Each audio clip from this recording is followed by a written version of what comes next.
इंद्रियां हैं,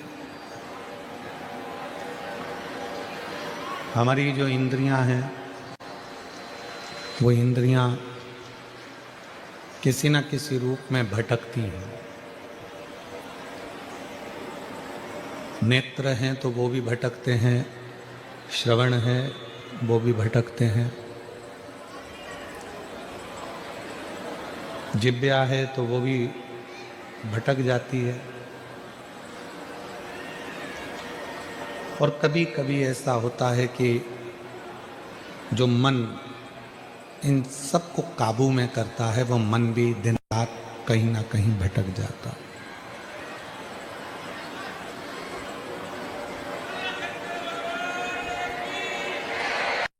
आवाज नहीं आ रही है भाई।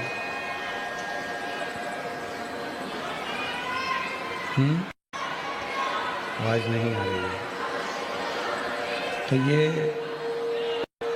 बक्से बढ़ाओ, बक्से चोंगे चोंगे से कुछ नहीं होगा। ये जो मन है जब ये भटकता है तो फिर परमात्मा की शरणागति जीव को मिल नहीं पाती। शिव महापुराण की कथा करती ही यही है कि इस मन को केंद्रित करती है।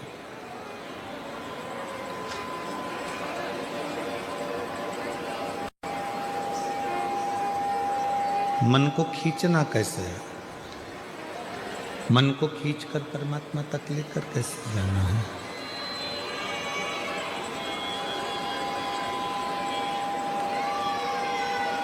मन को खींचकर परमात्मा तक कैसे लेकर जाना, ये कथा यही दर्शाती है।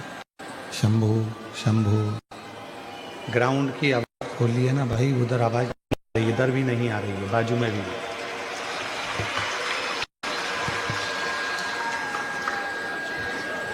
शिव कथा को केंद्रित करने का प्रयास करती है और ये मन केंद्रित कब होगा, जब हम अपने चित्त को, अपनी वृत्ति को, अपने मन को भगवान शिव की शरणागति की ओर लेकर जाए। जब तक हम इस मन को भगवान शिव तक लेकर नहीं जाते तब तक ये मन यहाँ वहाँ डोलता रहता है, भटकता रहता है।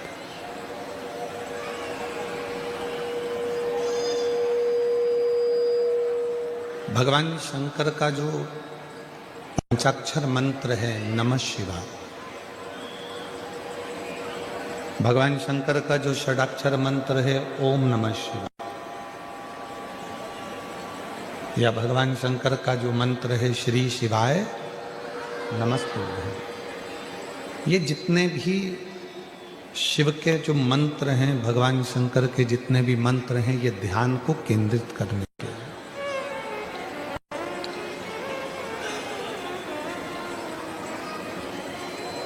इसलिए शिव महापुराण में 3 उम्र ऐसी बताई है जिन उम्र में हमें अपने मस्तक पर किसको बिठाना चाहिए ये बताया गया।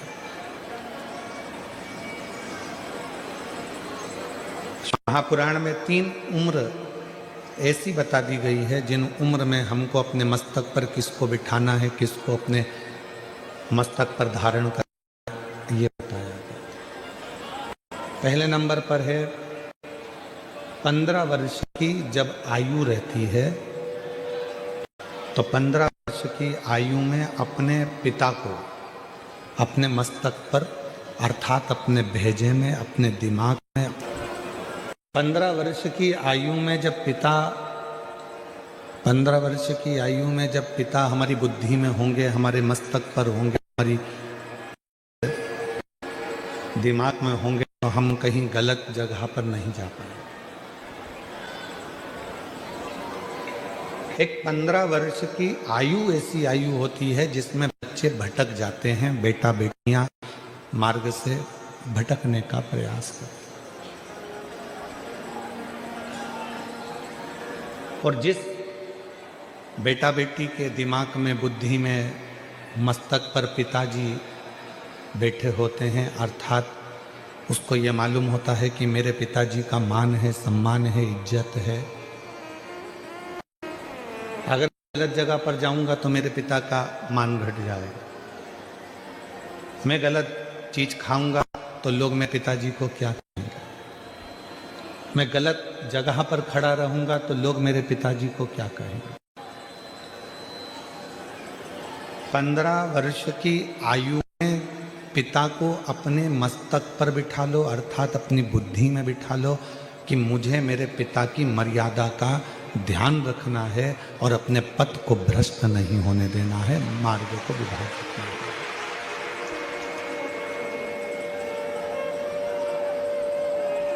एक तो उम्र बता दी 15 साल की, शिव महापुराण ने दूसरी उम्र बता दी 35 साल की, कि जब 35 वर्ष की उम्र हो, शादी हो जाए, बच्चे हो जाएं, तब हमें अपने मस्तक में किसको बिठाना है? तो कहा अपनी औलाद को, अपने बच्चों को, अपना बेटा बेटी को अपने सिर पर, अपने मस्तक में, अपनी बुद्धि में, अपने विचारों में बिठा। अपने बेटा बेटी को जब तुम 35 साल 15 साल के हो तो पिता को सिर पर बिठाओ, पिता को बुद्धि में बिठाओ, पिता को चित्त में बिठाओ। 35 साल के हो गए तो अपने बेटा बेटी को अपनी बुद्धि में बिठाओ, अपने सिर पर बिठाओ, अपने मस्तक पर बिठाओ।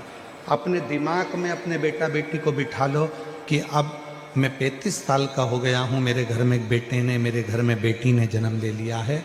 अगर मैं नशा कर आऊँगा तो लोग मुझसे तो कम मेरे बच्चों से ज़्यादा कहेंगे कि तेरा बाप नाली में पड़ा हुआ था, तेरा पिता गंदी जगह पर था।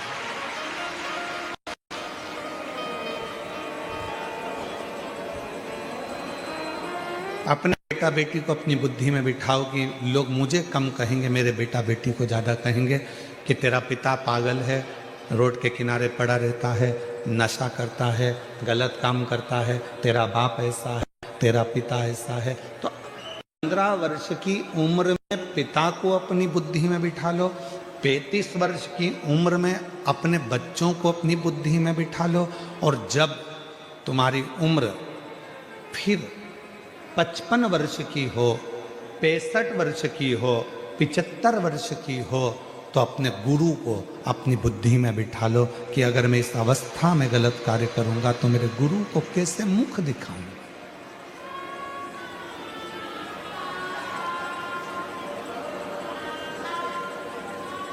मैं अपने गुरु के सामने कैसे जाऊंगा, कैसे मुंह दिखाऊंगा कि मैंने अपनी पूरी जिंदगी अच्छे से निकालना था और मैंने अपनी जिंदगी को बिगाड़ दिया।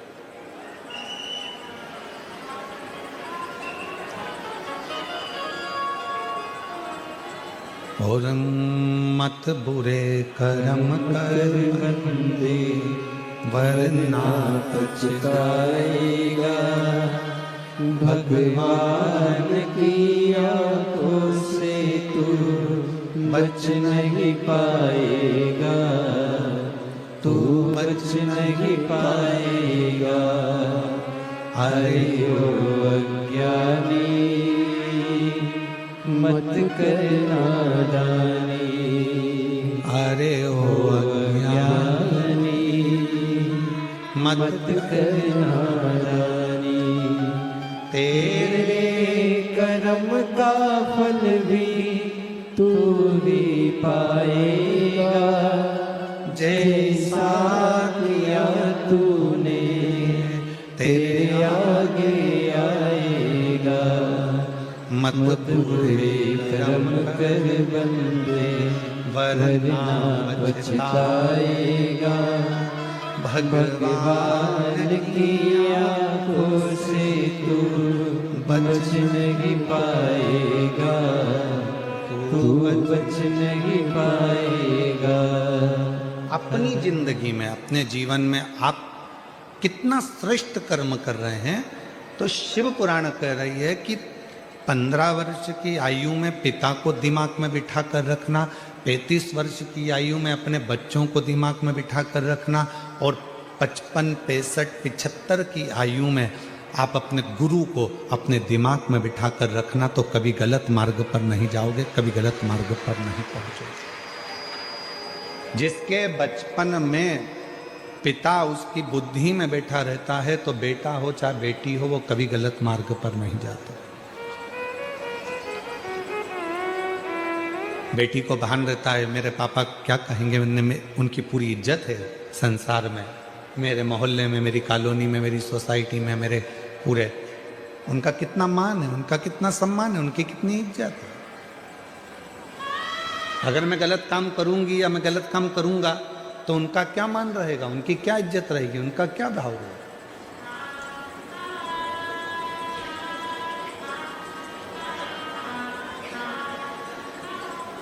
जिस बच्चे की जिंदगी में उसका पिता उसकी बुद्धि में बैठा होता है वो बच्चा कभी गलत काम नहीं कर सकता,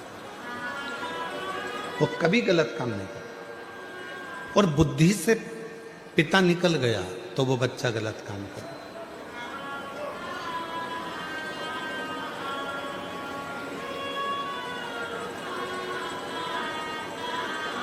शिव महापुराण की कथा में भगवान गणेश जी का पवित्र चरित्र आता है।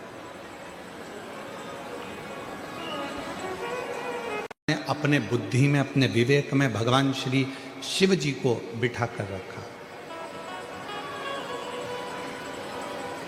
दुनिया के लोग कहते हैं कि बुद्धि के देवता भगवान श्री गणेश जी महाराज हैं। कौन है?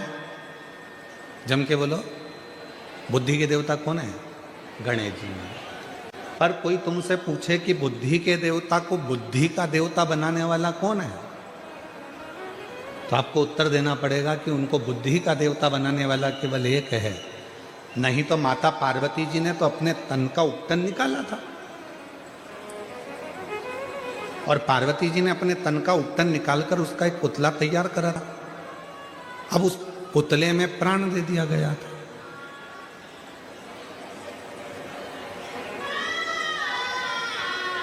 जब उस पुतले में प्राण आ गए, हम आपसे पूछें, जितने भी सूरत की मेरी जीजियाँ बैठी हैं, मेरे जीजा बैठे हैं, मेरे माता पिता बैठे हैं, मेरे बुजुर्ग माँ बाप बैठे हैं, और जितने मेरे बहन भाई बैठे हैं, आपसे बेटी बेटाओं से पूछें कि तन का आप में से कितने लोग हैं जो अपने तन का उपटन निकालते होंगे और उसको संभाल के रखते होंगे? कोई नहीं।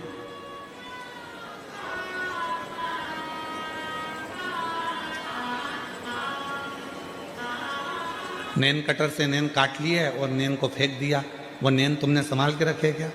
जम के तो बोलो नहीं।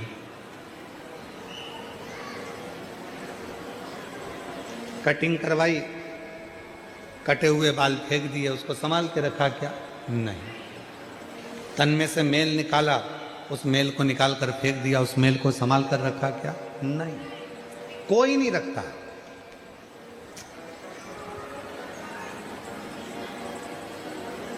अब उस कटे हुए नख में क्या बुद्धि होगी? कटे हुए बाल में क्या विवेक होगा, बुद्धि होगी? या तन के उस मेल में क्या बुद्धि होगी, क्या विवेक होगा?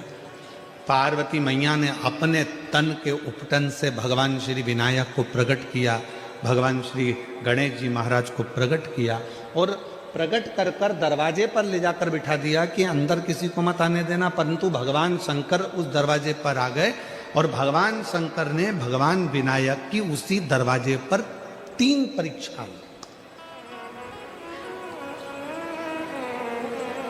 दुनिया के लोग कहते हैं कि भगवान ने उसका सिर काट दिया, पर परीक्षा 3 लिए। भगवान श्री शिव जी ने, भगवान शंकर ने 3 परीक्षा ली, और वो 3 परीक्षा, पहले नंबर की परीक्षा ली बालक से कि बालक तुम कौन हो? तो बालक ने कहा मेरी माता अंदर स्नान कर रही है, मैं उनका पुत्र हूं।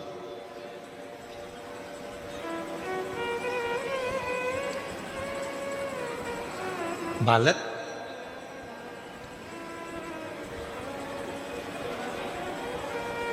तुम किनके पुत्र हो? मेरी माता अंदर स्नान कर रही है, मैं उनका पुत्र हूं।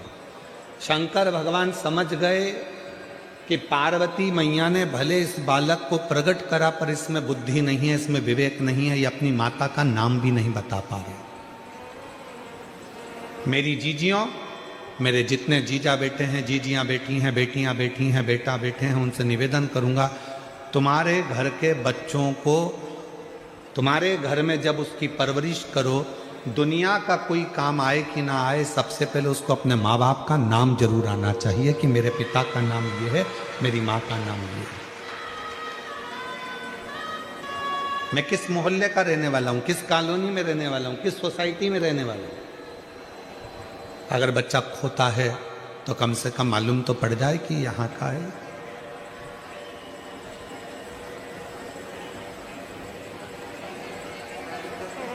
शिव जी समझ गए बुद्धि की कमी है। दूसरे नंबर पर भगवान शंकर ने परीक्षा ली और कहा कि मुझे अंदर जाने दो, और बालक ने उद्दंडता करना प्रारंभ कर दी। इतना अपशब्द बच्चे ने कहना प्रारंभ करा, शंकर भगवान समझ गए कि इसमें विवेक की, इसमें बुद्धि की कमी है।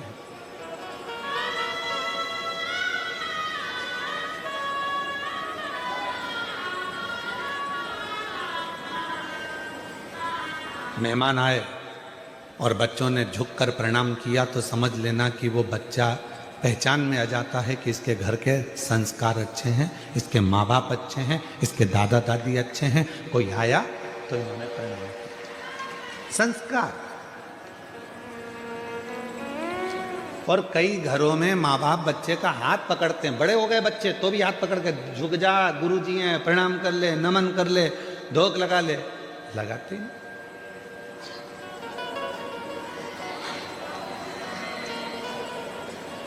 हमारे यहाँ कथा मंडप में एक सोमानी परिवार भी बैठा हुआ है और एक हमारे पूर्व के गोयल परिवार भी यहाँ बैठा हुआ है।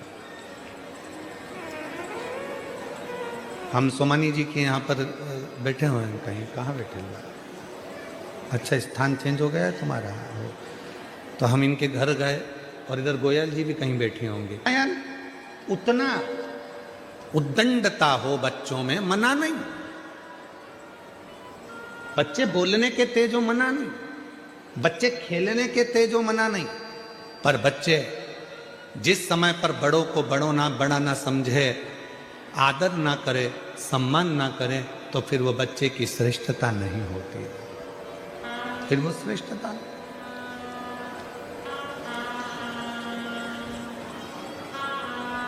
शिव जी जान गए ये उद्दंडता कर रहा है, अपशब्द कह रहा है, तो शिव जी समझ गए कि इसमें बुद्धि नहीं है। 3 परीक्षा मेरे भोले बाबा ने 3 परीक्षा ली और तीनों परीक्षा में विनायक जिस समय पर उपटन से जो पुतला बना था, 3 परीक्षा में मेरे शंकर भगवान ने उसको देख लिया। पहले नंबर पर अपनी माता का नाम नहीं बता पाया, दूसरे नंबर पर उद्दंडता में शिवजी को अपशब्द कह दिया, और तीसरे नंबर पर भगवान शंकर ने जैसे ही शस्त्र उठाया मारने के लिए, तो उसने भी अपना शस्त्र उठा लिया शिवजी को मारने के लिए। समझ नहीं पाया कि ये उम्र में बड़े हैं।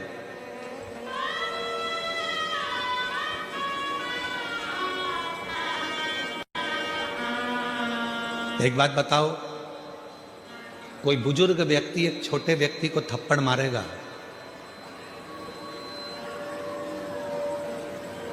तो कोई दिक्कत है क्या? जम के बताओ, नहीं। पर कोई छोटा 8th क्लास में पढ़ रहा है, 6th क्लास में पढ़ रहा है, 7th क्लास में पढ़ रहा है, 9th क्लास में पढ़ रहा है, 10th क्लास में पढ़ रहा है, और कोई 72 साल का कोई बुजुर्ग व्यक्ति है और उससे झगड़ा हो जाए, और वो 10th क्लास का बच्चा वो 72 वर्ष की आयु वाले व्यक्ति के मुख पर थप्पड़ मारे, तो दुनिया भी कहेगी कि ये घर के संस्कार है। भले वो चिल्ला रहा था, डांट रहा था, अपशब्द कह रहा था, ताने दे रहा था, गाली दे रहा था, आड़ा टेढ़ा कह रहा था, पर तू तो छोटा था ना, तेरी तो बुद्धि में ये बात रहना थी, तुम्हें तो विवेक आना था, तुम तो छोटे थे ना, क्षमा मांग लेते। वो डांट भी देते, मार भी देते, लड़ाई भी कर लेते, कुछ कह भी देते तो चल जाता, पर तुम छोटे होकर बड़े पर हाथ उठा रहे हो, ये श्रेष्ठता नहीं। 3 परीक्षा,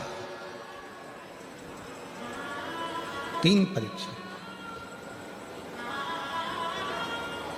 और वो 3 परीक्षा जो ली गई, वो 3 परीक्षा में बालक फेल होता चला गया, तीनों परीक्षा में फेल।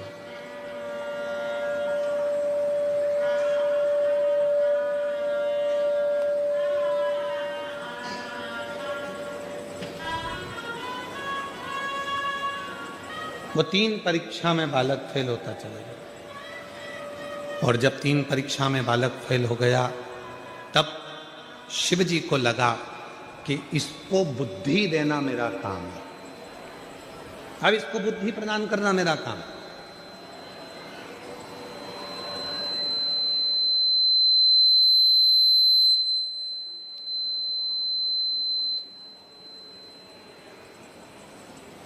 अब इसको बुद्धि देना पड़ेगा मुझे, अब बुद्धि प्रदान करना पड़ेगा मुझे।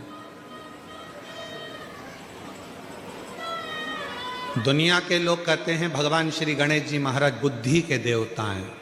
शिव महापुराण की कथा कहती है कि गणेश जी महाराज को भी अगर बुद्धि प्रदान कर रहे हैं तो वो मेरे देव अधिदेव महादेव प्रदान कर रहे हैं, मेरे शिव।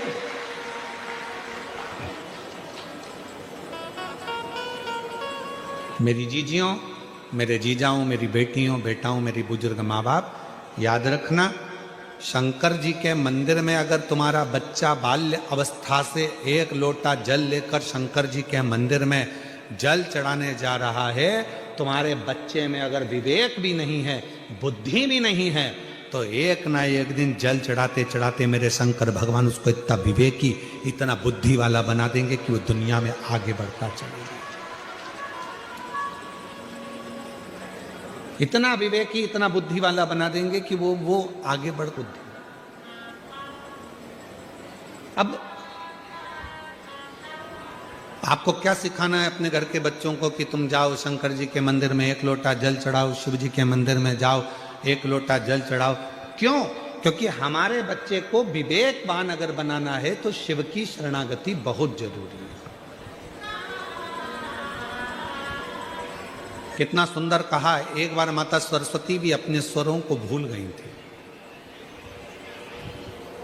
एक बार माता सरस्वती ने भी अपने स्वर छोड़ दिए थे, स्वर भूल गई थी। श्री शैलम पर पहुंची और श्री शैलम पर